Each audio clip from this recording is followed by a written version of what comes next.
AQSh Yaqin Sharqqa Ukraina-Rossiya urushi davomida jangovar sinovdan o'tgan 10 mingta tutib oluvchi dronni yubormoqda. Bu haqda AQSh armiyasi vaziri Den Driskol ma'lum qildi.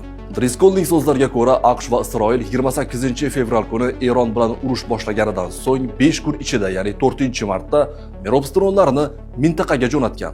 Sun'iy intellekt asosida ishlovchi Merops dronlari Google'ning sobiq rahbari Erik Schmidtga tegishli mudofaa kompaniyasi Project Eagle tomonidan ishlab chiqilgan. Ukraina bu turdagi dronlarni 2024-yil fevralida olgan edi. AQSh Ukrainada sinovdan o'tgan qurollarni Eronga qarshi yo'nalishda qo'llagan haqidagi ma'lumotlar prezident Donald Trampning Yaqin Sharqdagi urushda Kiyev yordamiga ehtiyoj yo'qligini aytgan bayonoti bilan deyarli bir paytda yangradi. Yo'q, bizga Ukrainaning dronlardan himoyalanish bo'yicha yordami kerak emas.